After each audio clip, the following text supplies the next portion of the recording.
And welcome back to this space. Welcome back to all of you who are out there who are looking to figure out how to fast successfully. That's what we're doing today. Hey, if you're new to me, I'm Dr. Dwain Woode. That's Wood with an E. The E stands for endocrinology. Here on the channel, I educate, I empower, and I encourage you to take charge of your health and your life, avoid complications, and go to the next level. In this year, we are breaking free from all of those things that bind us. We are presenting our best selves, our best health, and our best plans for our life. We're talking to adults with type 2 diabetes who want to reverse their diabetes, who are interested in improving their health metabolically. That's what we're doing here. If you're new to me, go ahead and put new in the comments because I'd love to welcome you with a hand clap. Let you know that we are excited that you are here. And if you have questions as we move throughout this episode, go ahead and drop those in the chat because we want to identify those as we're looking through the comments and get back and answer those questions for you. I am in the process of describing what it is like and what needs to happen as you are preparing for a fast, as you get through the fast, and of course, as you break the fast. So we'll talk about what my blood sugars are. You'll see those come up here in just a minute. Actually, why not just do that? So right now, you'll see that is what my blood sugar is. That is what my freestyle. I have to think for a minute. That's what my Freestyle Libre is saying that my blood sugar is. If you were with us last night, you saw me at about 51 hours or so. And we'll talk a little bit about that in just a minute. The other thing that you'll take a look at is my glucose monitor, which will show up right here, right below me. Off to the side, I've got these guys. This is my Keto Mojo and my Contour, which we'll take a look at here in just a minute, just so we can see what's been going on. Now, the question that you're asking is, what are we doing? And we'll get to that in just a minute. In the process of fasting, there are lots of questions that people have. And so in our last episode, I shared with you kind of the reason that I started fasting, what the benefits I get from fasting, what are some of the things that keep me going in my fast, and also shared with you a bit about my journey in the metabolic space, the challenges that I have. And there are so many people that are out there right now who are having similar challenges, who have similar questions. So make sure you go back and watch our episode from yesterday, and then you can continue with everything else that we're doing, right? On the channel, on the YouTube channel, there are the playlists that we have with all the episodes that we did in our last season, New Year, New You. Remember, we're using what we built on last time to continue our process in this season. And so Limitless Living is simply taking what we've done, taking the benefits that we've achieved, and moving those to a higher level. All right, so we're not giving up on any of those. We are just using them, repackaging them, and actually supercharging them. In the process of doing that, fasting continues to be one of those places, one of those tools that we're using to achieve that purpose. Okay? All right. So I am in this week.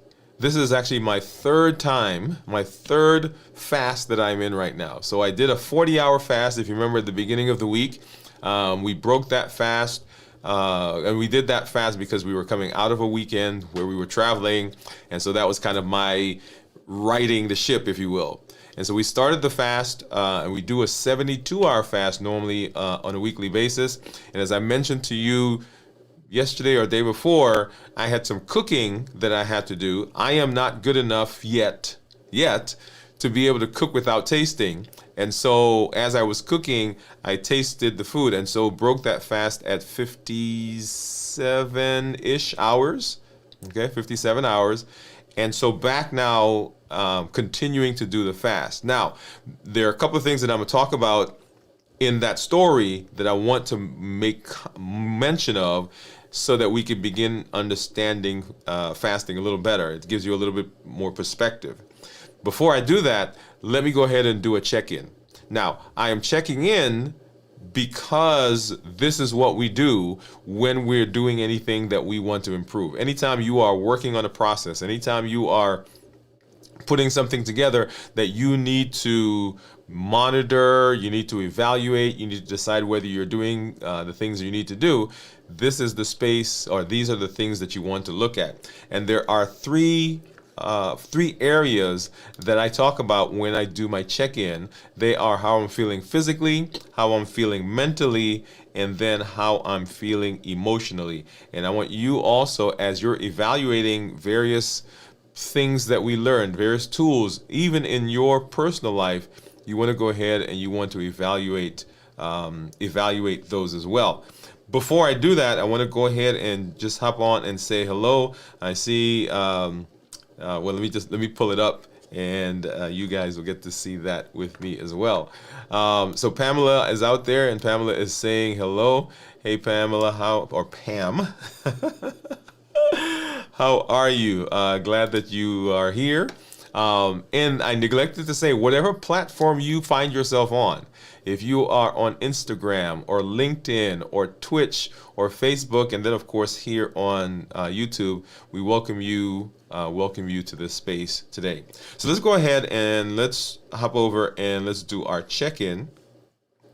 And as I said, when I do my check-in, there are three areas that we want to discuss, and they are how I'm feeling physically, mentally, and emotionally. Now, as part of this check-in, some comments. So I am not at my 72-hour fast, right? So remember, we did a fast earlier this week, 40 hours.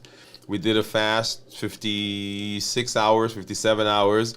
And so after that fast, I started eating, and we'll take a look at my blood sugars and see what happened, and then going into another fast, okay? And we'll kind of explain some of that here in a minute. So how am I feeling physically? I'm actually feeling energetic, right? Because as I moved through the various phases of fasting this week, I was doing a good job of managing my fatigue. I was resting. I was hydrating, right? Got my mug. And so I didn't feel some of the things that sometimes people will comment about when they're talking about fasting. You know, energy levels, lightheadedness, sweaty, dizzy, palpitations, and those all, well, many of them, come sometimes because we don't do a good job of preparing. Okay, so this week did a good job of preparing for the fast. Mental, I am feeling clear. I'm feeling excited, which we'll talk about here in a moment when we talk about emotional. But because of the energy, because of the resting, because of the hydration, then my thought processes are clear. They're not sluggish. They're not dull. I don't feel like I'm going through a bubble, as sometimes people will comment about. So all of that right now is good. And because I'm doing well in those other areas, then emotionally, I'm actually feeling pretty good. Now, that does not mean that there aren't things that happen on a day-to-day basis that can cause fluctuations in emotions. That's not what I'm saying. What I'm saying, as it relates to fasting, as it relates to how I'm feeling during the fast, felt good. And at each phase, right, like I said, I'm in the third fast for this week. All of those are places where, as I went through, because I was doing a good job of resting, hydration, not making sure there wasn't a lot of stress going on, then I felt good about those. All right, and then let's go ahead and hop over and let's take a look again at my blood sugars. And you'll see there, that is what my Libre says that my blood sugar is. And if you look right here, right there, you see that area, that squiggly line? That represents my blood sugar, okay? And that is what my blood sugar has been doing. We'll take a look here at my, let me get back here and be able to pull that up. Let's take a look at, close some of these other apps. We'll take a look at what my Dexcom is saying my blood sugar is. And you recall that the Dexcom and the Libre, well, actually all monitors can be different from each other, and they're allowed to be about 20% different. So let me go ahead and pull that up. And so here's my Dexcom. So my Dexcom right now says that my blood sugar is 149. And as you see, the Libre says 83, right? So that's quite a big difference between the two. But right now we'll just kind of take the relative difference. We'll assume that it's a valid difference, and we'll look at these numbers. So if I put my finger on the Dexcom, I can see that that's been kind of running 130, 140, 150. So earlier in the day, all right, so earlier in the day, I came into the morning 130, 140, 150. Right here, that was toothpaste. You see this climb that took us up to about 140, 150s, and it kind of stayed there and then started coming down. And right here is where I ate a handful of cashews, right? See right there, and then it started going up and then came back down. So what I'm gonna do is later on this afternoon, I'm gonna do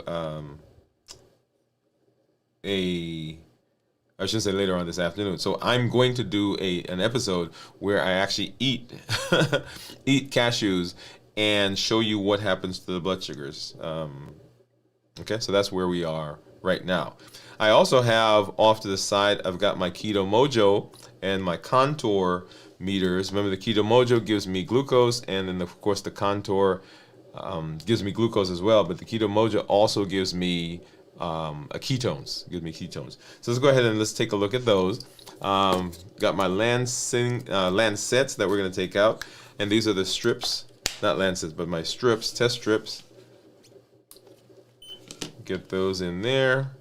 And for this guy, I'm going to open both of these. So here is the strip for my blood sugar for the Keto Mojo. Let's see where they go. There it is. Let's go ahead and get that in here. And then open up the ketone strip as well. And I'll just keep this off to the side. And I do that because I don't want to have to stick myself twice. Go into my little container and grab a Lancet. And these are, let's see, what brand are these? These are Unistick 3. Okay. And the way this works is most Lancets have something up top that you've got to kind of twist off. So let's go ahead. We're going to twist that off. All right, and then once that breaks in there, just pull that out. And this is spring loaded, so when I hit that lever right there, the Lancet that's inside has a little needle and it'll come out. It'll give me a finger poke, and then we should see a flow of blood. So let's go ahead and do that. Okay, hopefully that gave me a good. Well, maybe not. Okay, so let's do that again. And this is the reason sometimes I like the other ones that I was using before, because I can determine for myself how deep I go. For this one, I've got to press really hard, and if I'm not careful, okay, let's see if that worked. Okay, there we go. So that was a pretty brisk blood flow. Boom, boom, boom. Get that one in. Get that one going. And what do you think my ketones are going to be? Okay, so I fasted for 57 hours. So blood sugar, according to the Keto Mojo, 145. According to the Contour, 131. Let's go ahead and get this strip out. And let's get the strip for the ketones in. Make sure we still have a good drop of blood, because if that dries, then I have to stick myself again. And I think that's going to work, hopefully. There we go. I think that, yeah, there we go. So it gets that started. So what do you think my ketones are going to be? Because I have not been fasting. I've been eating for probably about 6-7 hours. All right, so drop that in the comments. All right. And so we'll take a look at that. We'll come back and we'll kind of walk through that. But you've kind of found the channel. Somebody invited you. You stumbled on it. You Googled something and this showed up. And the question that you're asking is, what in the world are we doing? What are we talking about? What is this fasting, and why are we fasting? And that is what we will kind of walk through and let you know what's happening, where we are. Before I do that, let me go ahead and hop back over and say hello to one of our community members. So Pam, smiley faces, she's saying hello all. And Steve, hello Steve. So you said hello, Pamela. And Steve is saying that he thinks that my ketones are going to be 1.0. So I'm going to go ahead and star that, and we'll come back to that here in just a minute. Okay, awesome. Well, welcome, Steve. Welcome. Thank you for coming through, and Pam as well. So fasting. So we are using fasting as a tool for reversing diabetes, right? That's it. That is the crux. That's the premise of what we're doing and why we're doing this, because we're working to reverse diabetes. Fasting is one of the most amazing tools that we have at our disposal to help us with improving our metabolic state. And I'm going to do one more thing. Let's see. That turn off. And boom. All right. So fasting is an amazing tool because it allows us to hit the 3 pillars of reversing diabetes. And they are 1, decreasing insulin, 2, suppress appetite, and 3, reduce sugar. Now, let me hasten to say that fasting is not the only tool that does that. There are lots of other tools. We've talked about balanced bites, fueling our bodies with balanced bites. We've talked about medications, right? GLP-1 receptor agonists will do that as well. And that's why people are getting these amazing benefits that they're seeing in the space. So when we stick our hand into our toolbox, into that bag that has all of the things that we've learned for metabolic space, one of the things that we can pull out is fasting. But fasting has an amazing ability to do that. It is free, it is doable, and you can decide how to do it once you learn how it works. And so on our Dwain Woode MD Live show, we are walking through the limitless living process. What does that mean? What do we have to do to be able to improve our metabolism? In fact, the premise of limitless living is that we're breaking through all of those barriers and we're presenting our best selves, our best health, and our best plan for our life. We're not allowing anything from outside of us or anything from inside to prevent us from putting ourselves in the space where we will be successful in our health. That's what limitless living says. So all of the things that we have to confront, all the things that we have to learn, limitless living says that we've got to do it. So if you don't know how to cook, then you've got to learn how to cook, or you've got to figure out how to get food that is balanced, that is nutrient rich, nutrient dense is the phrase that we use.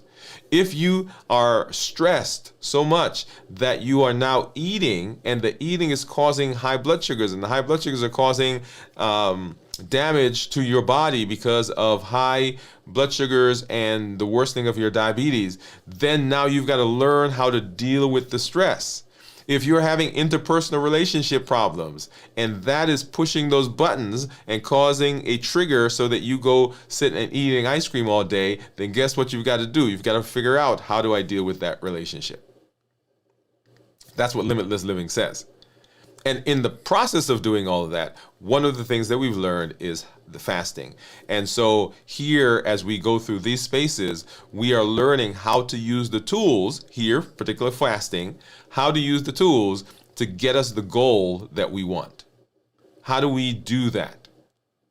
Now, you're watching also, and you're saying, I am not diabetic, so this is not for me. Oh, wait. Before you swipe by and before you change the channel, remember that diabetes is the prototypic metabolic disease. What does that mean? That means then that if we can figure out how to manage, how to treat, how to reverse diabetes, the same tools that we are using, we can now apply to other metabolic diseases, like high blood pressure, like high cholesterol, like fatty liver, like coronary artery disease, like polycystic ovarian syndrome. And we can go on with that list. So I think of metabolic diseases, and these are these lifestyle diseases, kind of like a Christmas tree. And all the disease processes that I just named and more are like the ornaments hanging off that Christmas tree. And so if we can learn how to manage one, then they all get affected. So if we can figure out how to manage diabetes, if we can figure out how to reverse diabetes, then that same process can be applied to high blood pressure, high cholesterol, coronary artery disease, and we go on and on and on. So the reason that we're doing this is we want to know how to fast successfully, and how does that allow us to be as strategic as possible to give ourselves the best possibility of success. Right? So that's what we're doing in this space. We are learning, we're figuring out what are the things that we have to know so that we can be as successful as possible with our fasting. And that is where you've caught us. That's where you are finding us as we move through that space. So when we talk about fasting, there are several things that we want to know. And whenever I describe fasting, I talk about fasting being a part or being broken into three different areas, right? Three different areas. And the first is, how do we prepare for the fast? Then how do we successfully get through the fast? And then finally, how do we break the fast? And each of those is distinct, but is intertwined. Each of those has the processes that we've got to go through. Each of them have little tips and tricks that are unique for them, but there are things that you will see that are universal throughout the different phases. And so we'll walk through that here together. How do we fast successfully? That is the goal, to learn how do we fast successfully. And as we're doing that, the very first thing we want to do is we want to talk about how we prepare. Right, so preparing for the fast is the place that we want to be. And so one of the questions is, why do we need to prepare? Right? Why do we need to prepare for the fast? I thought fasting was just not eating. And that is one of the places where people will find difficulty because they think, oh yeah, I'm just not going to eat. Well, fasting is more than just not eating. Fasting involves preparation of your mental, your emotional, your social, your physical space. And it is key because how we prepare determines ultimately the success. As we move through fasting, how we got to fasting, the things that we do prior to fasting, the things that we do to prepare for the fast, sets us up for either success during the fast or sets us up to have a challenging time during the fast. And we do not want to deal with challenging times, right? We want to deal with, we want to be successful in our fast. And so preparing ultimately determines the success. We want to prepare physically. We want to prepare mentally. We want to prepare emotionally. Those are the big ones. There are others there. So like socially, environmentally, cleaning out your environment. But these are the three big ones. And this is why when I do the check-in, we talk about how we're doing physically, mentally, and emotionally. Because that's the place where often, this is where people will often find themselves with difficulty if they're not careful in the physical, in the mental, and in the emotional. And then when we fast or when we prepare, it allows us to set milestones, to set those markers on the way so that as we are moving, as we are fasting, we know that, hey, I'm hitting that marker. I'm getting to where I need to be. I'm doing what I need to do, and this process is working for me like it's supposed to work. Okay? That's what preparation for the fast does for us. It allows us to set those markers. It allows us to prepare physically, mentally, and emotionally. And then, of course, it helps to determine ultimately how things are going to go when we talk about when we get through the fast. All right. And then Let's walk through. How do we prepare mentally?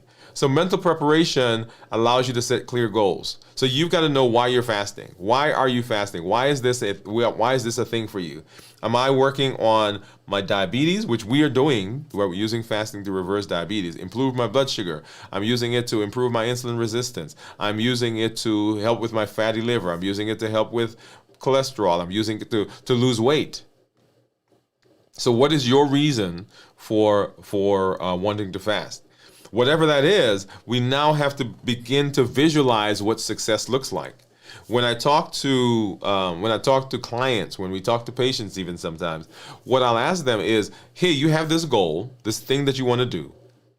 What happens? What does it look like? What does it feel like? What does it smell like if that doesn't happen? What does your life look like if it doesn't happen?" And they go through and they say, "Oh yeah, my coronary artery disease is going to get worse. I could have a heart attack. And they go on and on. I say, "Well, what does it look like now if you successfully do this? If you're able to successfully reverse your diabetes, what does that look like for you? What does it look like for your family?"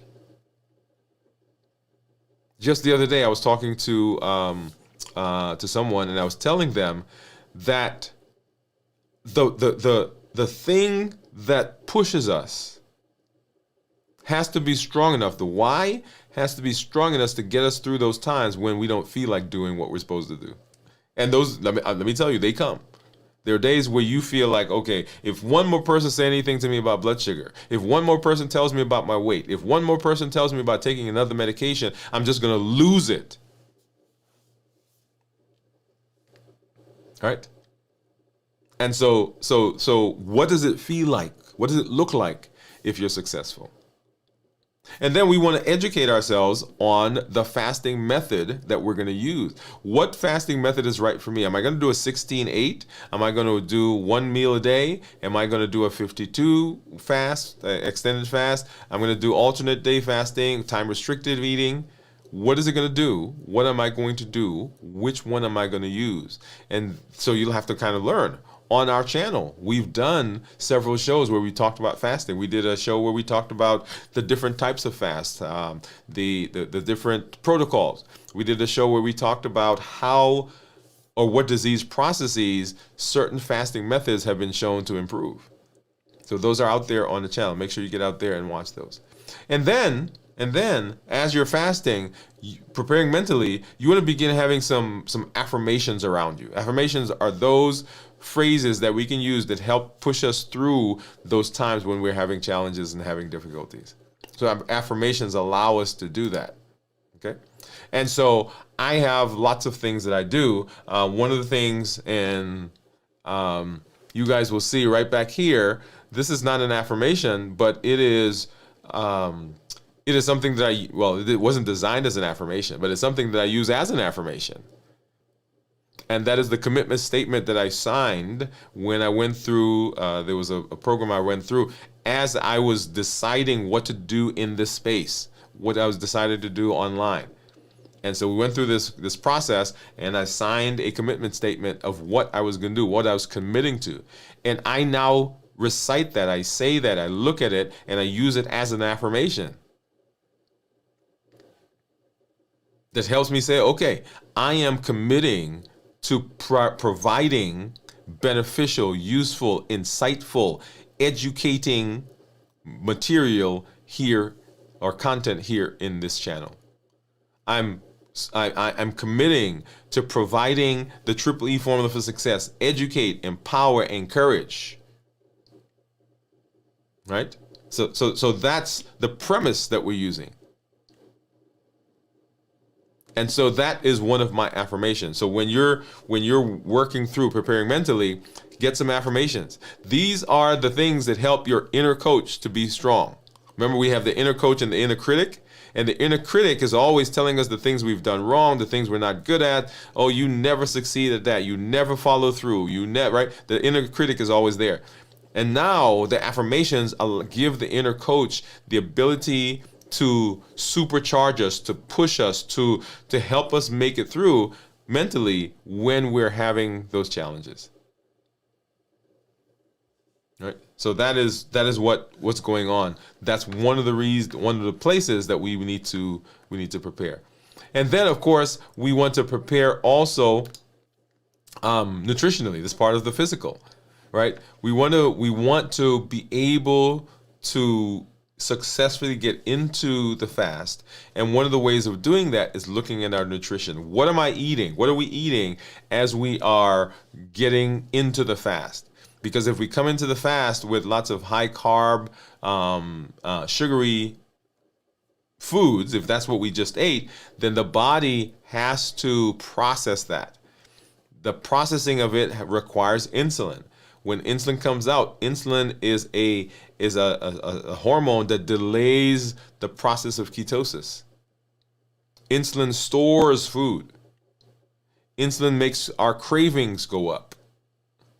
So coming into the fast, having just eaten a lot of high sugary processed foods will cause challenges for us, because now it sets us up for cravings. We feel like we've got to eat. We can even, if you're like me, you're like, oh man, I haven't had sugar for like 12 hours or whatever it is. You want to also increase your protein, increase your fats. On the show last night, someone asked me about what was my go-to for breaking the fast, and what is my but they didn't ask this question. What's my go-to for getting into the fast? So getting into the fast, I tend to eat chicken, I tend to eat a lot of cheese, and I tend to eat a salad. That's my go. That's getting into the fast. So I'm not gonna go eat a whole lot of sugary, carby things, right? So pasta, for example, or rice, or bread, or potatoes. Those are not in. Well, they're not in my diet generally. I mean, I do have them, but they're generally not big things that I eat anymore. Let me add that there. But they're definitely not in my meal as I'm getting into a fast. Now, when I go away, like I did last week, I'm trying to think. What did I have? Did I have any chicken or anything like that? I didn't have any. I didn't have a lot of carbs during the time that we were away.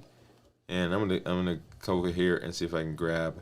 Now, what I did have. Okay, yes. So what I did have was I had some Brussels sprouts, and when they did the Brussels sprouts, right? So they were kind of charred and they were broiled.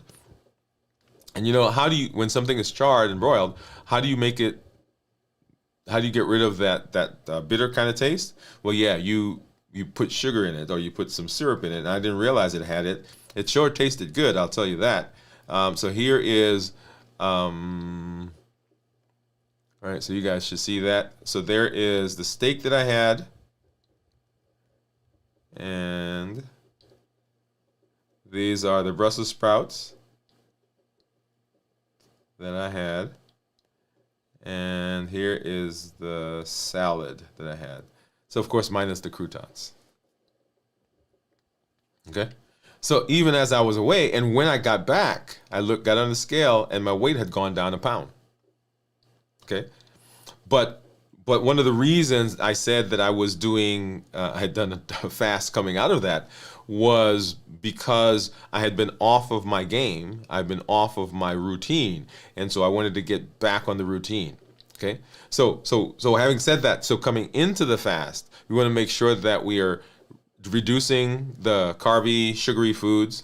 We want to make sure that we are increasing fats and proteins. We want to determine specific meals that we will use before the fast. Okay, like I have my go-to, a salad. I've got some chicken, and I've got some cheese. So I don't have to think anymore, because if I'm getting ready to go into the fast and I've got to process that now and think about it, then I may eat something just because it's there, right? Because I'm trying to, it's time for me to fast an hour. Oh, I got to go cook something. Well, no, because what we tend to grab is not really the things we want to eat. And then you want to gradually reduce your eating window. Okay, so those are the big things that we want to do when it comes to fasting. So nutritionally, we want to also prepare in terms of hydration and electrolytes. So if you don't hydrate well during the fast, you will have symptoms like lightheadedness, sweatiness, dizziness. People will feel palpitations, and they think that the fasting is what's causing it. It's not the fasting, is that during the fast, because we didn't do a good job of hydrating, now we are actually becoming dehydrated. And when people don't eat, they tend also not to think about drinking. Okay? And then physical preparation. We want to reduce our physical activity from strenuous exercising to light exercising, like walking, swimming, yoga, etc. And you want to start doing that about 1 to 2 days before you get into the fast. And you want to aim for at least 7 hours of sleep, quality sleep. Sleep is good. There's some folks in my community, on my team, that are always reminding me that I need to sleep, and that is true. Want to make sure that you're doing that. And then you want to prepare some distractions. Right? Prepare some distractions. And this goes with our environmental preparation. Right? So clear out temptations. Look for those things that will push your buttons. Make it a fasting friendly zone, and then get some distractions, right? So plan reading, walking, meditation, something that keeps the mind occupied. And I tell people, if you're going to fast, or when you fast, don't plan to fast in a day when you're just at the house. Because if you're just sitting around the house, boredom is one of those things that pushes our buttons, that will push us to break our fast. So if you're sitting at the house, nothing to do, and you're watching TV, and the kitchen is right there, you're not distracted, you're going to be tempted, or those cravings are going to be there for you to go and eat something. Okay, so make sure you're preparing your environment. And then a very important one is to prepare emotionally and prepare socially. What does that mean? It means let the people around you know what you're doing, so that they don't plan things that interfere with the fasting, so that you don't have to feel like you're being ostracized or you're being separate. We are built for community. So if our brain has to make a decision between allowing you to keep fasting, and that takes you out of community, or say, you know what, we're going to go ahead and we're just going to fast, that takes you away, or it will break the fast. And either way, if you have not decided that that's what you're going to do, then you're going to feel guilty. That sets up that cycle, right? That emotional eating cycle. And so we eat and we feel bad about it, and then we eat more to help us feel better from eating in the first place. Okay? So we want to prepare emotionally. So some takeaways for preparing. Number one, remember, preparation is key. It sets you up for success in the fast. You want to prepare mentally. You want to make sure you're getting good rest. You want to eat nutrient-dense meals. And the one that I didn't mention is getting into community. Community. This is the group that's going to push you, pull you, carry you, allow you, give you motivation. They're going to help your inner coach become stronger. Community is huge. We had our community meetup last night for this month, and it was an amazing conversation among all those community members that are there. Okay. If you're interested in getting into the community, you can do that by being a member here on the YouTube channel. Okay, so remember so that is how we prepare for the fast. I also mentioned that we want to make sure that we get through the fast successfully. Now, getting through the fast successfully, what I want to do is I normally talk about what goes on in your body, and I break that typically into segments of 24 hours, so 0 to 24 hours, 24 to 48 hours, and of course 48 to 72 hours, and we've been doing 72 hours here in this place. Here's a place for me to pause, right? And I told you that I actually this is my third fast that I'm on right now for the week. Your fasting schedule is your fasting schedule. Alternate day fasting says you eat one day, fast the next. Eat one day, fast the next. Eat one day, fast the next. Time restricted eating, which is a fasting method, says that I am going to only eat during the period when I'm supposed to be eating, and I'm not going to eat during the period when I'm supposed to be sleeping. So what time restricted eating says, I'm going to order my fasting and eating windows to correspond with my circadian rhythm. Because there are some certain things that happen in the body when we're supposed to be sleeping, and if we're eating during that time, then those processes don't happen. One meal a day, another method. And so as I've been doing the 72-hour fast, right? I think there was one week we did a 96-hour, we did a 106-hour fast. So I am adjusting the fasting to be the tool for my life. And so as I mentioned, I had to do some cooking. And I taste when I cook, because I'm not good enough yet to just put the stuff in and have people eat it. Maybe I'll get good enough one day to be able to do that. Okay? And so because I was cooking, I was at 59 hours, I think is what it was, 57 hours.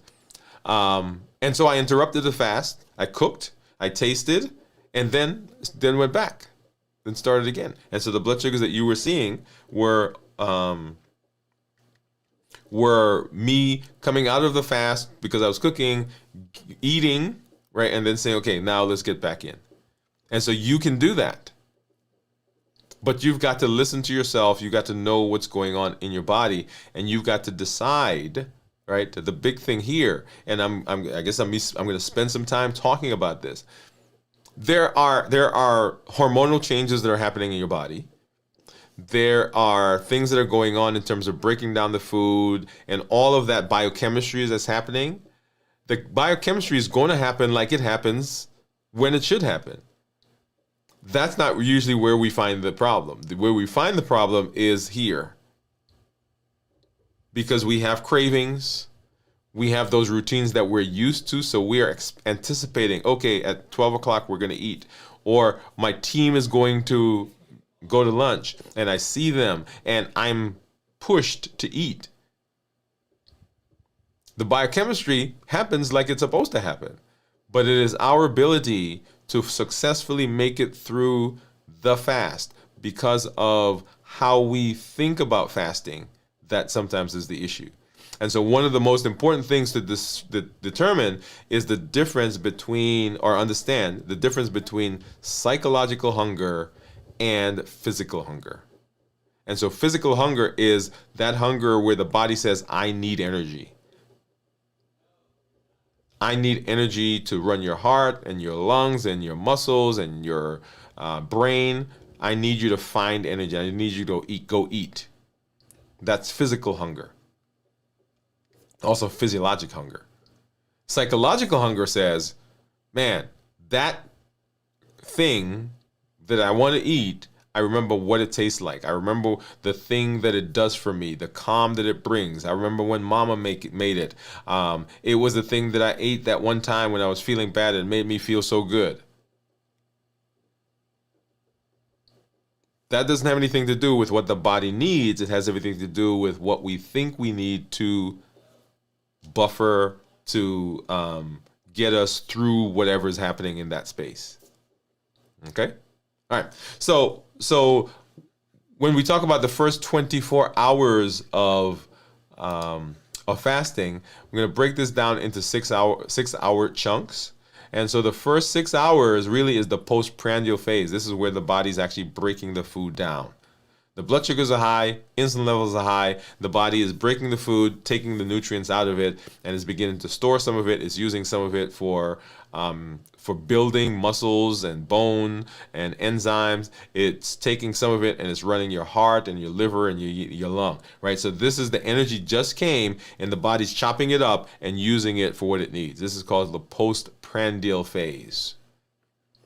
The 6 to 12 hour period is what's called early fasting stage or state. This is where insulin levels are starting to go down. Glucagon is starting to come up because the blood sugar levels are starting to drop.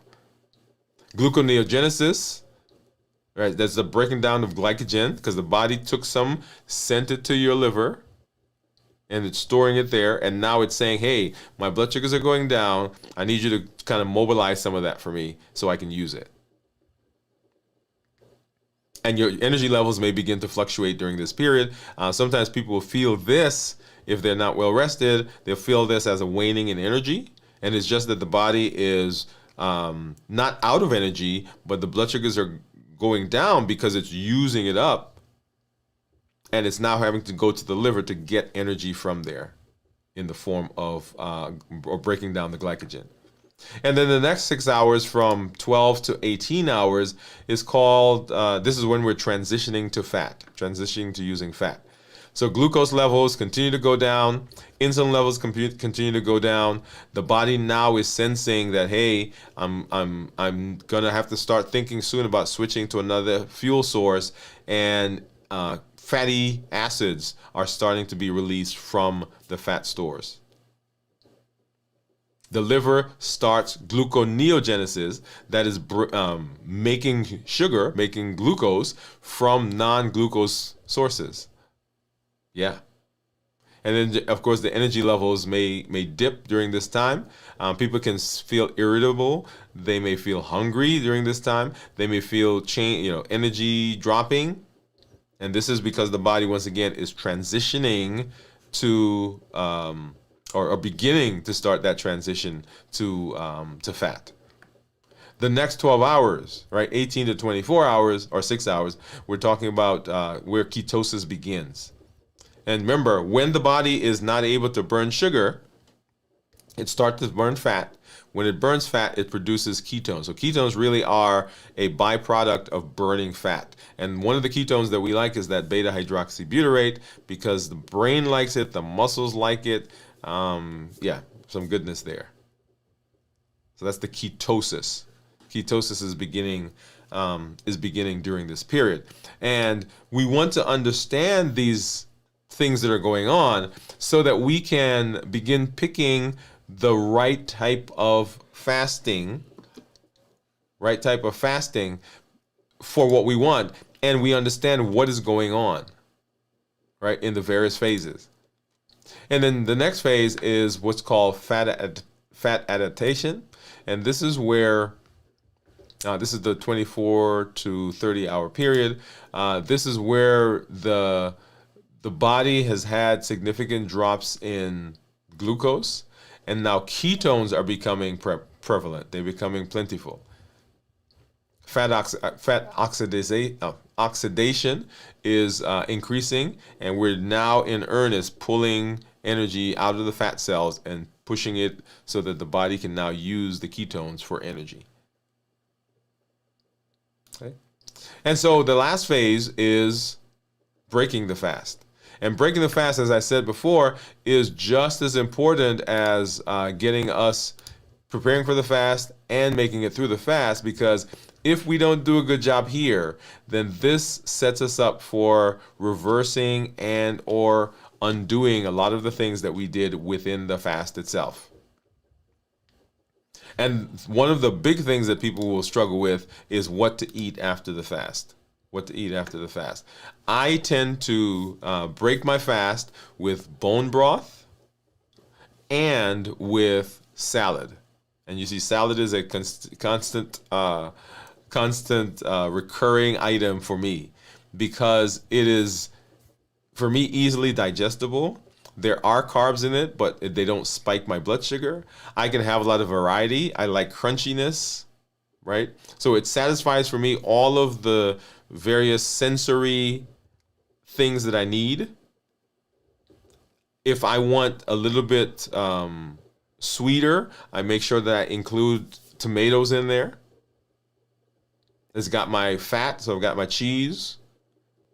Sometimes I'll do chicken, right? So I've got some protein in there, or eggs. The cheese also gives me some protein, right? So I am crafting. I'm using the breaking the meal. I have a standard thing that I tend to go to. I'll even at the office, I go down to the cafeteria on Thursdays, and I'll create a salad that I will use to break the fast on Fridays. And you guys have seen me. Do that here in this space. But when we talk about breaking the fast, some kind of tips. Number one, we want to monitor. I cannot emphasize enough monitoring, right? So I love the fact that I'm able to see what my blood sugar is at any moment because I'm using a continuous glucose monitor. You may not use a continuous glucose monitor, but you may use just a regular glucose meter. That's fine. But you've got to be able to monitor so you can see what the blood sugars do. That's someone calling me. That's my wife. What my sugars do as I am doing different things, as I'm eating, as I'm breaking the fast, as I'm exercising, as I'm sleeping. All of those things are things that I want to know what's going on. And then portion control. Often it's not that we have done or eaten the wrong thing that causes the problem. It's the fact that we are eating too much of a particular thing, right? And if we're not careful, that undoes a lot of the stuff we did during the fast, because now what happens is we have those spikes in our blood sugar, and those spikes in our blood sugar cause the insulin to come out. Insulin comes out, and insulin causes all of those metabolic issues that happen with us. Okay, and then we want to eat slowly. It takes about 20 minutes for a message to fully get to the brain that we're full. So if you're eating and you just scarf it down, you may have scarfed down 3 times as much food as you need to because the signal has not gotten to your brain yet. Right? So you want to make sure that you're eating slowly. Sending a message to my wife. That you're eating slowly. Okay? And then you want to avoid sugary, highly processed foods. That's key. Once again, because just like we came into the fast, and if we're eating sugary things, they cause spike in blood sugar, spike in insulin. It makes it difficult for us to sustain the fast. But now, on the other end, if we eat those same types of foods, then the insulin goes up, just like at the beginning. And now that causes cravings. And for the next 24, 36, and sometimes longer, we are eating those things that we said we didn't want to eat. Because we're being pushed, our buttons are being pushed to eat those things. Okay? All right. And then hydration. Just like hydration was important at the beginning, hydration is important during the fast. You want to make sure that you are hydrating after the fast. Because if you're not hydrated, you will sometimes sense that as hunger, and we mistake dehydration for hunger. So making sure that you're doing a good job of hydrating. Things like water, of course, coconut water, unsweetened. Right, so not the highly sweetened one. Herbal teas, right?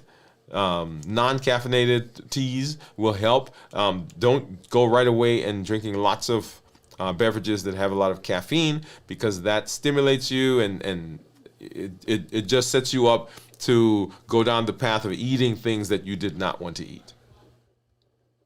Okay, and then as you're thinking about your meals, make sure you're adding good protein, eggs, chicken, turkey. Tofu, not a lot of things that will upset the stomach initially, right? So gradually get into it. Like I said, I eat a salad, I drink bone broth or a broth, and then I eat something else.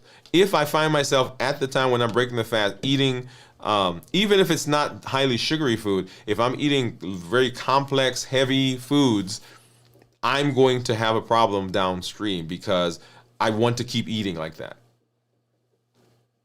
Okay, so lots of protein, and then of course healthy fats.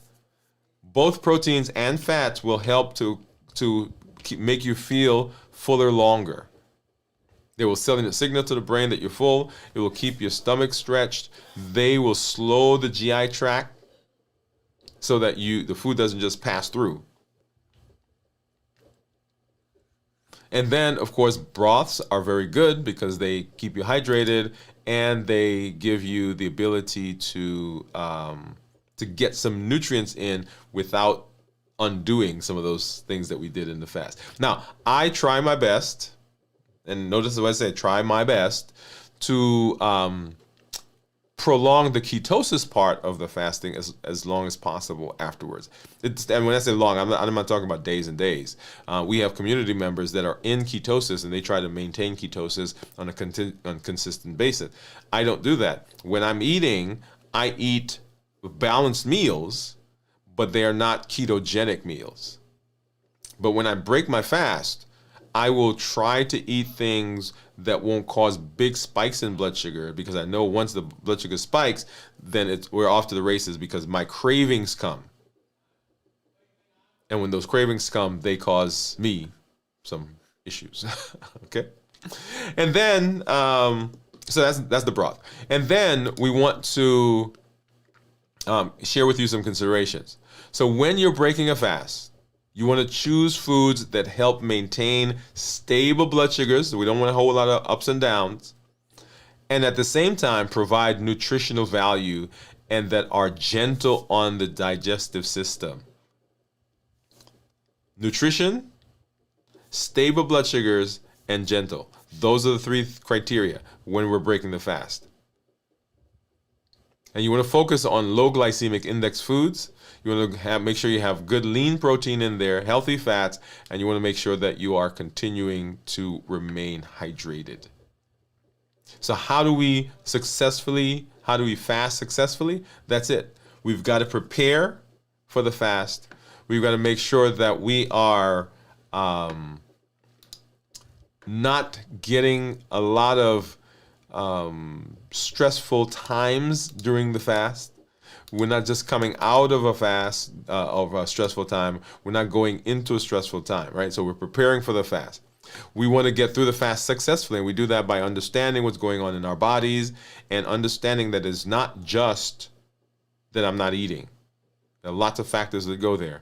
And we want to make sure that we're breaking the fast in a way that gives us the best chances of being successful, that we are not undoing the things that we did within the fast. So that is how we fast successfully. All right, and so we want to make sure that we are continuing in this journey, this limitless living journey, and that we're setting ourselves up for the best possibility of success. Remember that we are building everything that we do on the Triple E formula for success, and that we educate, we empower, and we encourage. Here on the channel, that's what I do. We educate with the shows, with the podcasts, with the blogs. We encourage, or we empower with the tools that we learn, fasting being one of those tools. And we encourage with the community that you are building, that you are part of, that you're helping to grow. Let's take a look at what my blood sugars are. Let's go ahead and I'm going to pull up my Keto Mojo app. Let's get rid of that thing. And go ahead and turn the Keto Mojo on.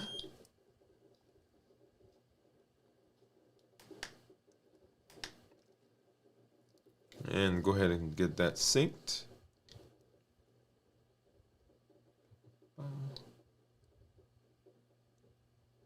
And I think Steve said he thought my ketones were going to be 1.0. So drum roll, please. Drum roll. Here we are. And, so blood sugar of 145 and ketones of 1.2. You see that? 1.2. So when we talk about ketones that are less than 0.5 considered normal, 0.5 to 1.5 considered nutritional ketosis, and then above 1.5 considered therapeutic ketosis. So when we're talking about metabolism and ketogenic weight loss and all of that, we want ketones in this space to be 0.5 or higher. Okay, so that's where we want to hang our hat. All right, so I'm always excited that I'm here, get to spend some time with you. Once again, I see Pamela and Steve that are out there, and all of you who are watching from other platforms. Come along and say hello. Drop a line and say hi. We love to interact with you and let you know that we're excited that you're here. But we will be back tomorrow at 9 p.m. we will be back, but we will have our show with this videos from the vault. On Sunday morning at 6 a.m., we will be having This Week in Review, and that's at 6 a.m. Central.